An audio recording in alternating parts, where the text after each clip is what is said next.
worthless. So the IDS is basically on the end of a pointy stick right now, and we're going to have fun playing with them. SMB evasions, one of the nice ways you can do it is via segmented read and write operations. When you're doing a DCRPC transaction through SMB, there's like 5 different ways you can do it. You can do it through 3 different transaction calls. Each of those are slightly different in terms of how they're formatted. You can also do it via read and write calls, just straight open a pipe, read to it, and write from it, and use that to actually do transactions in that pipe. And when you're doing those read and write calls, when you're working on a pipe, you can actually write it out 1 byte at a time. So that's not 1 byte of the network, that's this massive SMB request in the network as part of a TCP stream, as part of an IP stream, but still only 1 byte of data towards the very bottom. And you can take your entire request, break it into 1,000 of those, and send it 1 byte at a time via TCP segmentation and read and writes. And unless the IDS is really doing really good state tracking, they can't follow that. One of the neat things about doing segmented read and writes is that when you're working with named pipes, the offset field doesn't matter. So if the IDS is smart enough to track what offset you're reading and writing to, we just randomize that crap.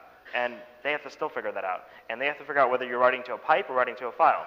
If you're writing to a file, those offsets do matter, and you can actually write out a file via SMB using strange offsets and build the file out in the wrong order. And if you're looking for malware signatures or someone trying to write in a malicious file, that really becomes an issue with being able to track all that stuff. You basically have to create a complete copy of that file in memory before you can do a real signature on that. We're probably going to skip the demonstration on this just because it's a little involved, but we will go into it a little bit later. Another thing you do with SMB evasion is data and parameter padding. SMB is a neat protocol in that you've got this kind of static header at the top that then has a bunch of fields, and those fields are determined by the byte count. And the byte count determines what other fields are part of that packet of that request. The way that you determine where in that packet your data and your parameter fields start is based on a hard offset from the beginning of the SMB request. So you can actually write an SMB request where it tells of the data of the packet is actually in the header of the packet pointing back to itself. So you can actually create conditions where you have like a loop. If you're actually processing it by looking at the offset of something and trying to follow it, you can create weird conditions where you tell it to read outside of the packet and otherwise crash things and do strange things. And there's actually some like memory leak bugs in the Windows API if you specify strange parameters for your requests. If you're an IDS and you set an offset to be beyond the end of the current TCP segment, in other words, you write like a 1,000-byte packet out and you say that the data for your packet is at the 1,001th byte, then the IDS not only has to look at that packet and parse the entire thing out, but then wait for the next one and read the first byte and assume that the first byte of the next packet is part of the current one and not part of a new request. So if you have a packet-based SMB parsing engine that actually looks at each individual packet by itself, you're absolutely screwed if you're doing IDS, trying to do any kind of IDS signatures with that. You can do really cool padding with that so that you can actually trigger, so since you can do padding at the end of the packet between the end of your SMB headers and your data and your parameter offset, you can make that padding interesting values that will cause IDS to freak out. For instance, you can pad it in a way that the beginning of the next segment center of the network actually looks like a completely valid SMB request because it's just your padding. You just make your padding start out with OXFF, SMB, and the rest of a fake header, and below that has some kind of like innocuous looking data, and then there's the rest of your attack that the previous packet's offset points into. So basically, if you're trying to do IDS with SMB, you're going to be SOL, and that's really it. Do we want to do demos and this stuff? I'm worried we're going to run out of time if we get really into the demos on this part. We can come back to it. Okay, we might come back to the demos depending on how we are in time. Metasploit actually has most of the stuff implemented already, so you saw the Metasploit 3 talk. Those options are already there, and you can play them. There's actually only one of the SMB evasions that we're going to talk about today that's not implemented yet. And this is this one. The echo command is really cool in SMB. SMB has this concept called echo, which is just you send an echo and it echoes it back.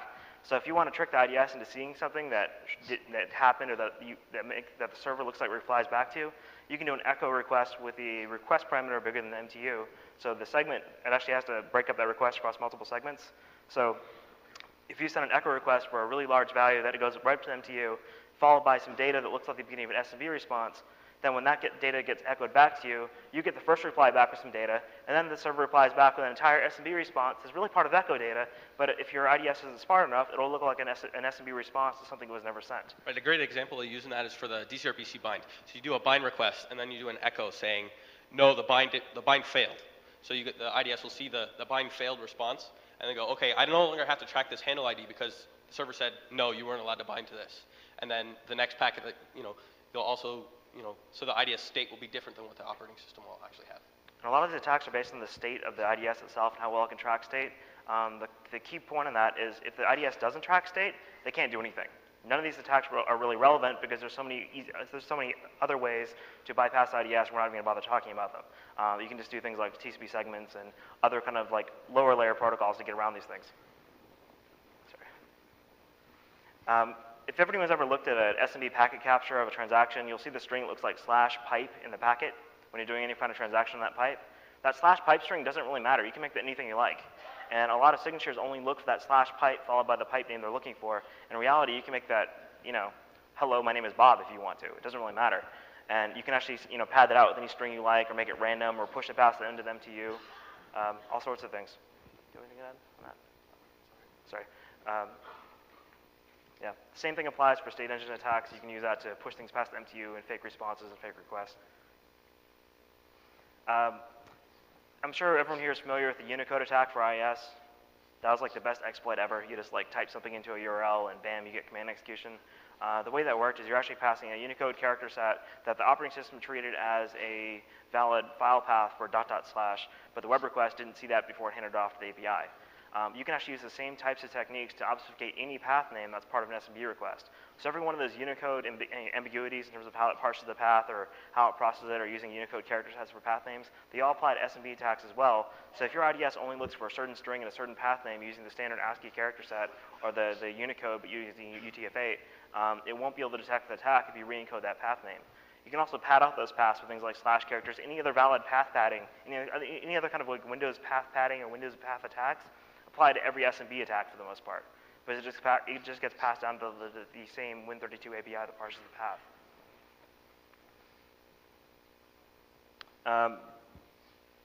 Not too many folks have seen the non-Unicode versions of a lot of the newer requests because all the tools out there right now make everything Unicode.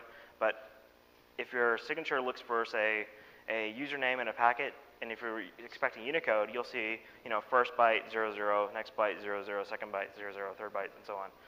But you can make that, ANSI instead of Unicode by setting a flag in the header and not actually have those null bytes in it at all. Or make it Unicode but use a different character set and so on. So a lot of folks will actually write a signature for the Unicode version of an attack, but not for the non-Unicode version of the attack, allowing another way to bypass it. Anything you can do with SMB is actually chain transactions. You can actually do things like log into the system, open a file, read to the file, write to the file, close the file, and log off, all in the same set of packets. And you can just stick one transaction after another in a row in one giant pile of data, and then send those to the system in whatever order and whatever TCP segment stream you want, as long as they get reassembled back on the far end as being... right, as in one single SMB request. Right. And the neat thing about index chains is if there's an IDS that does a really poor job of following index chains, basically, and inside every SMB request, there's an optional field called index and index offset. That can either point to, if it's OXFF, just 255, basically the byte value, it means there's no more entries in the chain. If it's anything else, it means yes, there's an entry in the chain and it's at this offset. So if you're trying to process SMB request, you have to follow that offset into the packet or into the next segment or wherever it is in the wire and figure out what the next SMB request is. However, you can actually make that offset point back into the beginning of the packet, actually point below the current packet. So if you're trying to screw with an IDS, you can actually make the offset to the next SMB request, point to the one above it, and try to put it into a little loop and see what happens. So there wasn't one IDS that was vulnerable to that for a week or two before we contacted the developers, and it's already fixed. But. And just so you know, for your IDS developers in the network, Microsoft is the only people that actually do the index chains. All the other SMB implementations don't do index chaining, and they only do 2 index chaining. So you can cheat the way that we cheat and snort is if you see more than 2 index, then somebody's trying to screw with you. Or using Exchange, right? Well, or yeah. Exchange is like breaks every single rule for SMB and DCRPC as far as doing really bad things and using strange features. I've seen chaining at me. I've only been 2 requests though. One of the kind of fun bugs that we found when I was working on the Metasploit SMB implementation is that the way that our socket implementation worked, it would actually end up getting nagled in terms of we'd do 3 or 4 sends, but they'd actually get pushed in the same TCP stream and sent all at once. And because they're all piled one after another in the same stream, and the offsets didn't start at the beginning of the packet, things like that, there's a certain IDS out there that wasn't able to process those. So they had to start doing full state tracking and look at every packet and whatnot. So if you're expecting the SMB header to start at the beginning of a TCP segment, it doesn't have to, and it probably won't, at least if you're using Metasploit after this.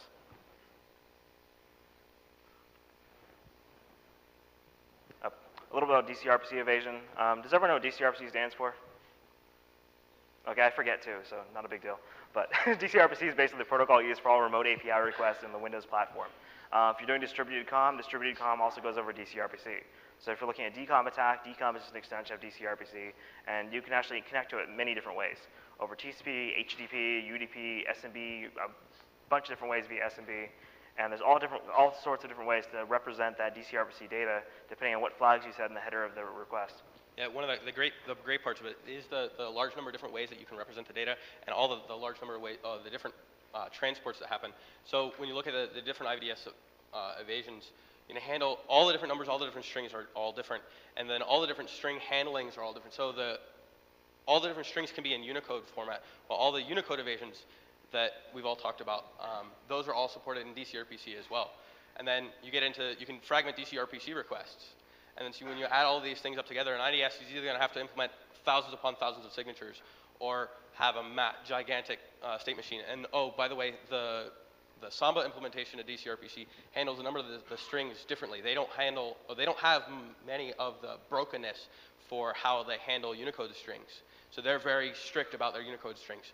So you have to know what the actual target server is for inside of DCRPC, which is great for when people are doing proxying. So if you think the end host is Windows, it's actually not. Sometimes you can do a DCRPC tunneling over HTTP to connect to an endpoint that's actually running Samba, even if the proxy is running on IIS. So you say, hey, that box, I checked the IP. The IP stack says, hey, that's Windows. Well, if they're doing DCRPC proxying over HTTP and the endpoint that they're actually talking to is Samba, then you have to know that as well, which is another great way to bypass IDSs. This is actually the one use I've ever seen for the EBDIC protocol decoder, or the EBDIC decoding that's in Ethereal or Wireshark, whatever it's called these days. If anyone's ever seen that, when you go to Ethereal follow stream and you want to decode the protocol, there's an option for EBDIC, and that's actually a use for it, is that you can actually decode DCRPC requests. Right. And how many of your IDSs, when you're typing in your signatures, you can write EBDIC strings? None.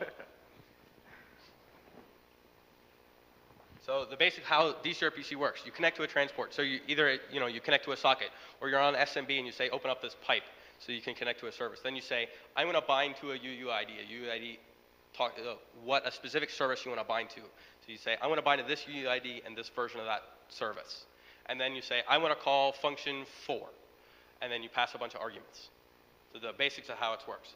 All the encoding of how the data is being transferred is all handled by the client, and it uses what's called NDR for encoding of all the data. So one of the great things that you can do is you can do, in the actual bind request, you can say, I want to bind to these 500 services. And most of the DCRPC implementations will process all of them. And if one out of the 500 works, they'll say for the 499, hey, this one failed. And then for the 500th one, it'll say, okay, this one is acceptable, and give you back a handle for that. So you can make your packets incredibly big and make the IDS have to track state for 500 bind attempts, all in one request. So one of the other great things you can do is you say, you connect to a service, you get a valid handle back, and then you can do what's called an alter context. So you say, I'm connected to service A. Then you say, hey, wait a minute, I want to take my same handle and make it so I'm actually connecting to service B. So you do an alter context, and you convert your session from talking to service A to service B. And then you can also do things like you can bind with authentication. Most of the IDSs, for their first rounds of implementation to DCRPC, didn't realize that there was an authentication flag. There's a number of different authentication mechanisms you can do on top of DCRPC, and they're all different in length values. And a number of them have issues in terms of implementation where they handle bogus data. So it's something else that they had to add just to handle binds. It doesn't matter whether you actually have valid authentication credentials or not. You can still use those authentication fields to pad out your request, and it doesn't really matter if your authentication fails. You can still actually work with the object when you're done. Right. Or if the object is able to be accessed anonymously, yeah, if your authentication is bogus,